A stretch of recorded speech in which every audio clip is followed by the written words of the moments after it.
Round 11, 5 to go. Ali alternately dancing, fighting flat-footed, and going to the rope.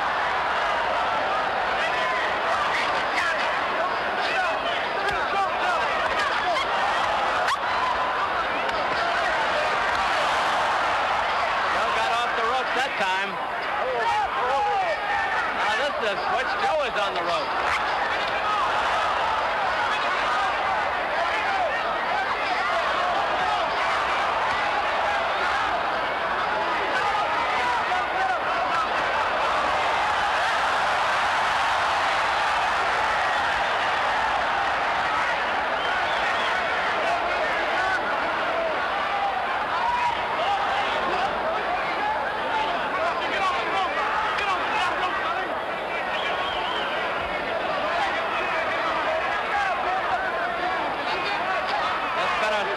All the way here in the Philippine Coliseum. So far, a good round for Ali.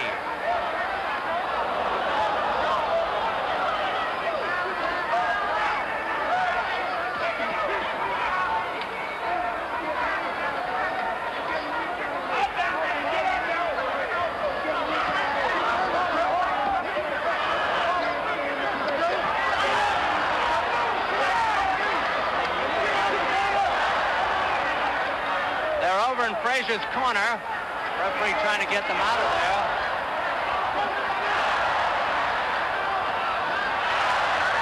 Frazier teeing off on Ali now with the right hand. Ali will probably open up all of a sudden.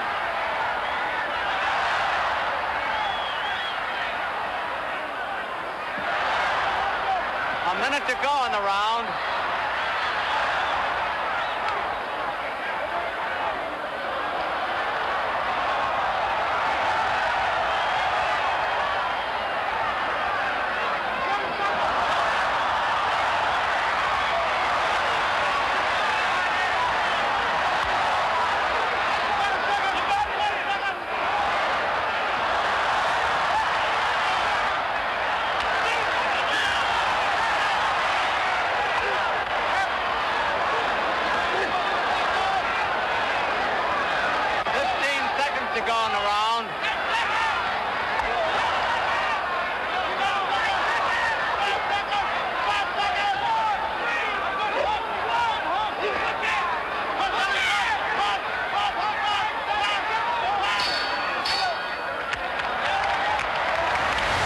Ali would continue to punish Frazier, but as usual, nothing could stop Joe Frazier from coming forward and applying incredible non-stop pressure. Later, when we review Ali's remarkable career, we'll return to the Philippines. We'll see how Ali came back from the brink to finally stop Frazier in one of the most compelling fights of all time, the Thriller in Manila. I'm Brian Kenny, and we'll continue our marathon countdown of the top 10 heavyweights of all time on ESPN Classics Ringside.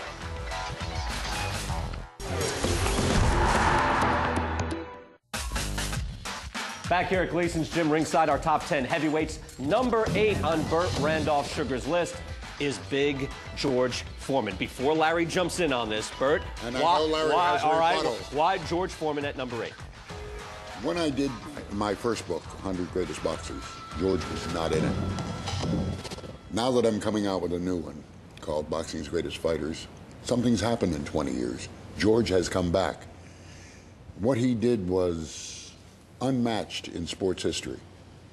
Yes, I know Jack Nicklaus at a later age wins a major, but nobody was throwing golf clubs at Jack Nicklaus. George Foreman came back 20 years after he lost in Zaire, wearing the same trunks to knock out Michael Moore for the heavyweight championship at the age of 45. He had shortened up his punches some because in the early days, he did what George Chuvalo would say was throw punches out windows. He looked like he was hewing down trees. He came back, he was shorter in his punching, more powerful, and what he did was unprecedented. All right. Larry, what are your thoughts on Foreman at number 8? You know what? I'm so happy to be here to hear this from Bert, because I respect all fighters, and I think I'm a pretty good analyst myself when it comes down to fighting. How can he get George Foreman rated number 8? George Foreman couldn't beat Jimmy Young, he couldn't beat Tommy Mars, and he couldn't beat Shannon Briggs. And that's much later. Again, you have to rate those two careers, just like with your career, Larry. No, this afterwards, because he came back, then he beat Michael Moore, he knocked Michael Moore out. Right, that's true, right. He knocked Michael Moore out, right. And I'm going to say this, a blind squirrel will find an acorn every now and then. And that's what George Foreman found, an acorn. Because all night long he was eating right hands, face was swelled up, taking punches all day long. But he still did it. But he still did it, Larry. He was getting beat up. Now, let's face the fact. He was getting beat up, and he didn't short his punches up like Bert said he did. He was throwing looping, long right hand. With that right hand he hit him with. And no, he hit him with a left hook. Then he hit him. The left hook started. He went bang, bang, and then he threw a right hand, bang. So, there is a right hand in there. There is a right hand. Yeah, that's what I said. But he got lucky. I wouldn't rate him number 8. Looking at the entire career and the way he disposed of Joe Frazier, I mean, certainly he's going to get a lot of credit for that, Larry. You get credit for it because we don't have cash today. Let me say this. He fought guys that... Where does he get this? No, I get Larry, make your point. Go ahead. I'm getting them from you, but... That was a Burt Sugarism. Go ahead. Make your point. You can find anybody who don't move. George had problems with guys that move. That's why he never fought Larry Holmes. This man stood in front of George. Joe Frazier stood in front of George. Anybody that George is bang, and hit, he takes out.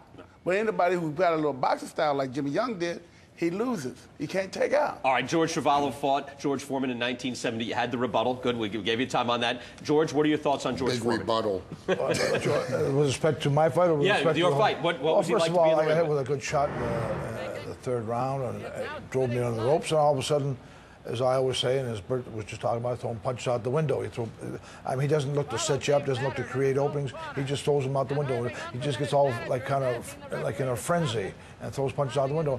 He didn't hit me with one solid shot after that. After that one good hook, he threw a bunch of punches, then I threw one back, and all of a sudden, referee Arthur McCanty stopped the fight. I'm saying, what the hell did you stop the fight for? You know, I mean, I couldn't believe it. Apparently, he said he was reacting to my manager, Ray Youngerman, reacting to my wife. My wife got upset.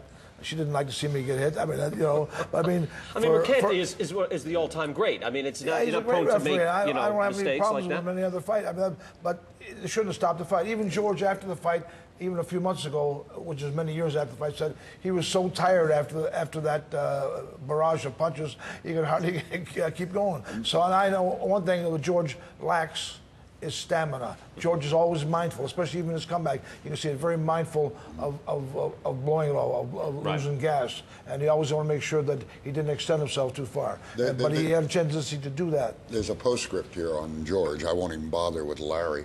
But George Chuvalo fought George Foreman. George Chuvalo fought Muhammad Ali.